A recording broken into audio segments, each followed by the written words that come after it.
and welcome to our channel. I'm Greg. I'm Corrine. Saying goodbye to gluten does not mean saying goodbye to great food and great taste. So please like this video, share it with friends, and subscribe to our channel. And today we are talking about some of our favorite kitchen items. Must-have items that we both utilize, and some of the things that we do use are actually different comparative to other people's and to each other. So what I like to have more than what she has, and a lot of the other stuff is, well, the same things. Okay, so first we are going to be doing the pots and pans that we think that it should be essential for every household. I love Chinese food. I love cooking Chinese food, Asian foods all together. So this is a wok, traditional frying pan of Asia. It's got a big curved circular base, right, with a flattened version. Now some of them actually are curved on there, but those are for the traditional stoves that are really, really hot. Okay, they're not the traditional like stoves that you're going to get in America that have either the coils or just a little gas propeller burner. They actually do have attachments that you can buy at most stores that will adhere to that. So for your gas burner, you stick it on top of there and it'll cook. Now the reason why this is so awesome is because this cooks fast. You want it really hot, and it cooks really quickly. Makes great fried potatoes. So like if you like your normal fried potatoes that are diced in the mornings and stuff, these cook wonders for them. Great for Best fried potatoes rice. ever. Yep. Okay. You can also, if you have a large family and need to scramble a lot of eggs, this thing will scramble at least 2 dozen at the same time. And moving on to traditional skillets or fry pans, whichever you call it. Saute pan. Yep. Okay. We like the ones that have this heavy base that is has a coiling mechanism inside there to help disperse the heat so that it's not going to just sit there and burn. And also, when it does that, it also helps supports the actual pan, because the really cheap ones you'll find that have Teflon coatings and they're really thin, they'll actually warp when you're actually cooking them on high heats. And sometimes it's cheap metal and it'll actually start burning the metal. So you want yourself a really good saute pan. We prefer the ones that are non-Teflon coated, none of those silver stones or anything that looks like rock, and they're saying they're non-scratchable and they're non-slip.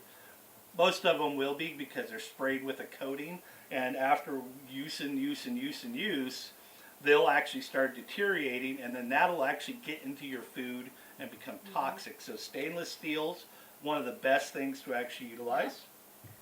Cast iron is one of my favorites. This one was actually one that was my grandmother's, so it has been around forever and about ever. 60, 70 years. Oh, probably pretty close to that. The nice thing is these over time, with proper seasoning and proper care, they will develop a patina that essentially becomes non-stick. You can cook just about anything in these. They're also really good and heavy, so you can use them on high heat. You can take them camping. Yeah, They are just one of the amazing workhorses of a kitchen. the frying pan that won the West. Yeah. Then you want to think about what else can you cook in. We, again, love a kettle or a saucepan with a good fitting lid. Again, that heavy, solid bottom. Keep in mind, these are not expensive. While, yes, they were a little bit of an investment, nothing here was hundreds and hundreds of dollars each. I watch for your sales, watch for good deals. Some of this, like the kettle or the main frying pan, you can get even used at sometimes really good deals. Yeah, I like this one because I love spaghetti, and you can have like 2 of these, one for pasta and one for sauce, having them going at the same time. This will make enough pasta for 4 people. Yep. And then finally, one of my very favorites is my cast iron Dutch oven. This is absolutely something I can use on the stovetop. I can make soups and stews in it.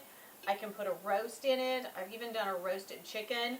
Again, it has a good solid lid. It is heavy. It's probably close to 10 pounds.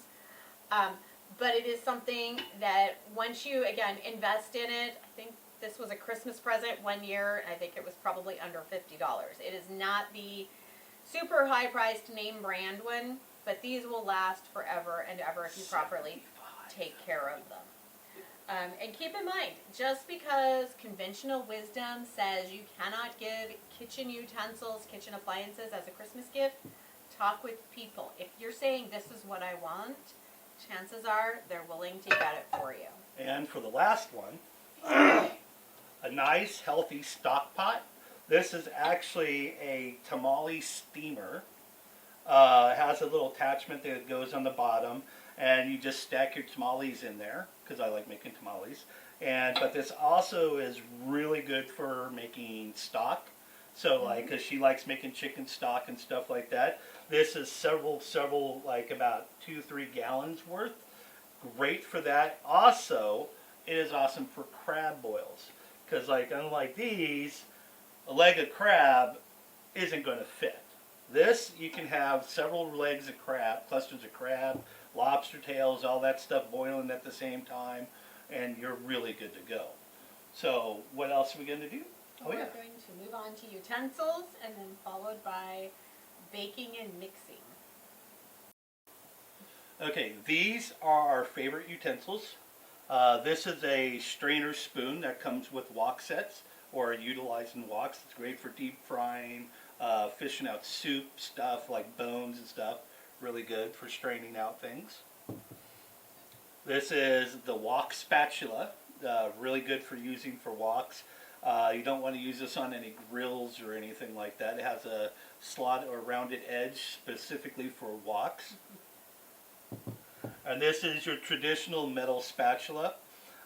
Great for using on most saute pans. Do not use them on any non-stick one, because no matter what those commercials say, you're going to tear that up and it's going to wear it down, and basically you're going to be eating the Teflon coatings that are on those pans. That's why we like the solid stainless steel pans, because one, there's no Teflon coating. So moving into more of your mixing and stirring, we have a ladle that we have had probably 20 years. They'll last when you buy something that's even reasonably priced. I think this came in a set that was probably $15 way back when. We have a silicone spoon, good for stirring and cooking, as well as my favorite spatula. Believe it or not, this came in a grocery store delivery order that was one of those little gift bags they give sometimes. And then some sort of a whisk. Again, I like the silicone, smaller, it works better. Great You for want, making scrambled eggs. you want to keep in mind that whatever your utensils are, if you're in a household that is shared gluten and gluten-free, you really want to make sure there's something that you can sanitize and get fully clean. That's why we prefer our silicone. We do have some wooden utensils that are used by other family members for gluten items only. Because gluten will actually go into the pores of the wood when you're cooking and then start leaching out, and people are really sensitive, like celiacs, you can actually get really sick by utilizing them. So that's why what my son's cooking utensils are like wooden spoons and all that sort of stuff, and spatulas are kept separate completely from the rest of it. So he knows those are what he utilizes, and we know we're not going to utilize them. Yep. Same thing with your cutting board. You want your cutting board to be something you can sanitize.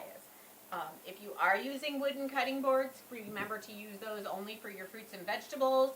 For meat, you need to have a silicone, a plastic, glass, marble, something that can be completely sanitized. And your wooden utensils never, ever, ever should go in the dishwasher.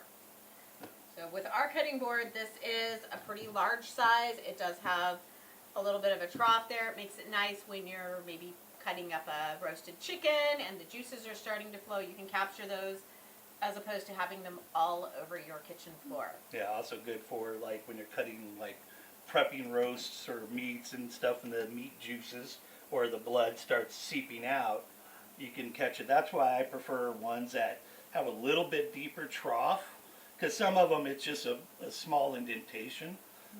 So I would actually like us to invest in another one, same material, maybe about 2 inches thick and maybe an inch deep trough. But I'm going to have to research and look for one for those. Mm-hmm. Now we're going to go and show you the differences of our knives. So we each have our favorite knives. I like a smaller knife. My hand is smaller. So I like something that's a little bit smaller, a little bit thinner, and lighter weight. Whereas Greg likes this one we've had, again, probably 20, 25 years. Yep. It's a heavier knife. It's thicker. It is a solid knife. Both of these are solid. You notice both of them have the metal rivets here going through and then the solid tang. This is going to keep your knife much more stable and safer for you. Yep. And I call her Betty. Yep. So you want to make sure that your knives are sharp. A dull knife is what will cut you unless you're being stupid with it. You can get a knife sharpener and do it yourself, or you can send your knives out and have them professionally sharpened. So either way works. But really, you want to think about what are you using, what are you comfortable with. If you're comfortable with something that's even smaller than these, that's what you use. The key is what's going to fit what you're doing with what your comfort level is. And also, what are you actually going to be cutting? Now, like this is actually for, chopping up vegetables, to where this version is more of a general use. And since this is a thicker, heavier blade, I can actually put it right on a chicken and just cut the whole chicken right in half, no problem. To where using this one, I would have a hard time trying to cut the chicken in half. I'd have to literally go like this. Moving on to our mixing and baking and all of those yummy things, I love a good blender. If you have a good blender, you can pretty much do your mixing. You could even eliminate a mixer depending on what you're using. This blender also has the attachment that I can make a smoothie with, so that was kind of critical for me. It's enough to crush ice. It does the job. When you're thinking about what kitchen appliances you want to buy or invest in, you want to think about what are you going to be doing. Do you make a lot of smoothies? Maybe you need a smaller blender. Or do you blend a lot of big soups and broths and you need the larger capacity? Yeah, I do Think like about what you you're said. doing. It's an investment. It's not just buying anything you can. What you can, you really want to look at it, and because you want to invest some money for it, so the stuff will last you a long time, so you don't have to buy new stuff here and there. Constantly. Yeah. Although I will tell you, things do wear out. Greg and I have been married 25 years almost, and this is our 4th blender. 7th. Counting the hand blenders, yes. Yes. So that tells you we use these a lot. It's Okay. worth spending a little bit of money on. I will admit, And- I destroyed the hand blenders because it's like, whoops. Okay. Moving on. You want a good mixer of some sort if you can. Which brand This is that? is a KitchenAid hand mixer. This is actually a hand-me-down from my mother. When we decluttered and downsized her, she gave me this. So we do also have the big KitchenAid stand mixer, but your small hand mixer is much more versatile. So if you're thinking about it, and honestly, you can pick up a good hand mixer from Walmart or Target or even Big Lots for $10 to $20. So they don't Even have to Goodwill be super expensive. has Yes. has hand blenders. Yes, and speaking of Goodwill, you want some bowls, something you can mix in. I got a set of glass bowls at the thrift store for about $5. So think about when you're thinking of some of these things, you can absolutely go used. Go to your thrift stores, look and see what they have on sale, what they have. Because let's face it, a glass bowl, you can run it through the dishwasher and sanitize it. But I love these glass bowls because they don't melt. I can put them through the dishwasher. They are sturdy. The Pyrex brand glassware is something that will last many, many years. So Yeah. really think about You it. can also utilize this as a double boiler. So like when I want to make my Welsh rarebit, which is like a cheese sauce soup, I take this and put it right into a pot that'll come to here, and the pot actually has water under there, so it's not a direct heat, and then I can literally add all my stuff in here and melt the cheese without it scalding. Yep. Something else you want to think about, especially if you do any amount of baking, is what can you bake in? I have I'm going to say probably a dozen of these Pyrex pie plates. I also have the large rectangular Pyrex pans. It's a great brand. Pie plates, again, are inherited from family members who either downsized or moved and needed to get rid of things. Don't be afraid to tell your family members, especially if you're starting out or needing to refresh your kitchen, Yeah. don't be afraid of those hand-me-downs. They can be really, really helpful. Yeah, you newbies who are moving out on your own for the first time, you know, hit those grandparents up and say, hey, is there any utensils, anything that you want to get rid of? And I'll gladly take them, and they'll be like, oh, you're moving out on your own here, and just start handing Yeah. you the stuff. It's a great Okay, way. so we're going to do with cookie sheets. Now, this is the traditional size cookie sheet, right? It's a baking sheet, and it's what, 14 by 11? Probably, I think, yeah. something like this. I get this at the Dollar Tree. $1.25. Yeah, is what there I pay are for that. ones that are like It, way more expensive. right, and But- it isn't the top of the line, don't get me wrong. But it works. It does the job for what we need. It works Yeah. great for making cookies. We did, again, put a little bit of money in. I ordered the heavier duty cookie sheets on Amazon. And this is Nordic ware. This is more of your traditional commercial size cookie sheet. It is at least 2 feet by about 1.5 feet long. It does or width. fit in a standard U.S. oven, just to let And you know. I love using these to make like cookie sheet bakes where you can just add potatoes and corn, chicken, sausages up and bake it. And it's sort of like a nice mixture of food. You just throw into a bowl and people like pull it out. Sort of like a crab fest almost. And you can actually add a lot of cookies to this one. We also utilize these for pizzas a lot of times. We also do have pizza pans that are round. We have a few that are this from Dollar Store, and then we have a couple of extra large ones that are Nordic ware that are heavier, larger for larger pizzas. Reason why I like the Nordic ware is because it's really sturdy metal. Compared to this, I can bend this no problem, you know, but I'm not going to because she'll get mad at Yeah. me. Yeah. Okay, now this is a broiler pan. Okay, we've had this one for about, 20 years? Probably. Now, after a while, I stopped liking the top part because, one, it's a pain in the butt to clean because you got these slits that drain the oil as it's cooking, right? And then it captures it in this one. So, after our first toaster oven bit the dust because they'll only have a certain lifetime no matter how expensive they are, okay? I decided to repurpose the cooking racks. Now this actually goes into the ovens and it's actually good enough and gets hot and it doesn't do anything bad. And what I'll do is I put it just like this, and this is perfect for cooking a chicken. So like if you look at one of our videos, it's how to cooking a roasted chicken. I literally, because you know when you have a chicken and a part of it's like the skin's not crispy, whatever part that it's baking on. So what I'll do is literally cut the chicken in half, like I said with the knives, right? And then I take the two inside parts, put them down on the chicken, on the rack like this, where the skin's up, add the olive oil and seasonings, and then put tin foil over it, and then bake it that way. And this works perfect for a good 5-pound chicken. Okay? So these are our favorite items in the kitchen.